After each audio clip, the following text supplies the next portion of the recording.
Hello, everyone, and welcome back to English DeepCast. This is the podcast where you improve your English listening skills while learning valuable ideas for your everyday life. And today we are talking about a topic that affects all of us: how to build habits that actually stick. Let me ask you a simple question. Have you ever started a new goal, like learning English every day, going to the gym, or eating healthy? At first, you feel super excited and full of energy. You do it for 3 or 4 days, but then Monday comes. You are tired, work was stressful, and you just do not feel like doing it anymore, so you stop. If this has happened to you, please do not worry. You are not lazy, and there is nothing wrong with you. Your mistake was relying on motivation instead of building a habit. Motivation is a feeling, and feelings change all the time. Habits, on the other hand, are system-based routines. In today's episode, we are going to look at the real science of habit formation. We will explore how your brain creates automatic routines, and I will share 3 practical steps you can use today to change your life and your English learning. Before we begin, remember that you can find the key vocabulary and timestamps in the video descriptions below. Now, take a deep breath, relax, and let's dive into the science of habits. To build better habits, we first need to understand how the human brain works. Our brains love efficiency. Every day, your brain tries to save energy by turning frequent actions into automatic routines. In fact, behavioral scientists estimate that nearly 40% of the actions you take every single day are not conscious decisions. They are habits. When you brush your teeth in the morning, you do not sit there thinking, first I move the toothbrush left, then I move it right. You just do it automatically while thinking about something else. In his famous book, Atomic Habits, author James Clear explains that every single habit follows a simple 4-step process. We call this process the habit loop. The first step is the cue. The cue is a trigger that tells your brain to start a behavior. It is information in your environment to predict a reward. For example, hearing your morning alarm clock ringing is a cue. The second step is the craving. This is the emotional drive behind the habit. You do not actually want the alarm clock to ring. You want the feeling of being awake and alert. The third step is the response. This is the actual habit or action you perform. In this example, it is standing up, walking into the kitchen, and making a warm cup of coffee. The fourth step is the reward. This is the final goal of every habit. Drinking that coffee satisfies your craving and makes you feel awake.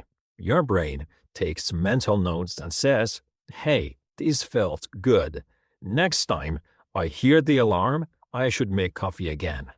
Here is an important word to learn. Trigger.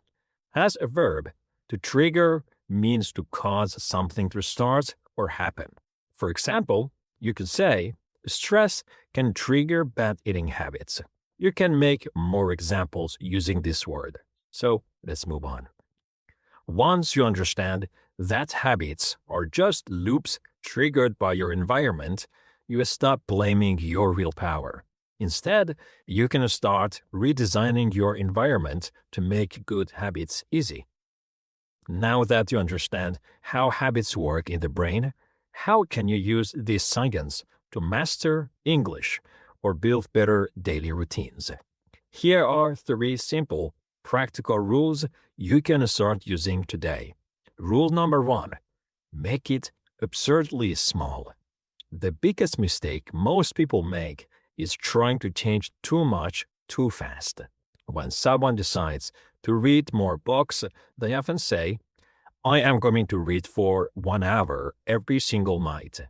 That sounds great on day 1, But on day 5, when you are exhausted from work, reading for an hour feels like climbing a giant mountain. So you give up completely. Instead, lower your expectations. Make the new habit so small that it feels absurdly easy. Instead of reading for an hour, commit to reading just 2 pages a night. Instead of studying English for an hour, commit to listening to just 5 minutes of a podcast. 2 pages or 5 minutes requires almost zero willpower. You cannot say no to it because it is too easy. Once you build the consistency of showing up every day, you can slowly increase the time. Rule number 2. Use habit stacking. One of the hardest parts of starting a new routine is remembering to do it. Usually, people say, I will practice English tomorrow, but tomorrow is vague, and busy days get out of control quickly. Habit stacking solves this problem by connecting your new goal to an existing daily routine. The formula for habit stacking is very simple. After current habit, I will, new habit. Think about the things you already do every day without fail. You wake up, brush your teeth, drink coffee, walk to the bus stop, and cook dinner. Instead of trying to find new time in your day, attach your new habit to one of those existing triggers.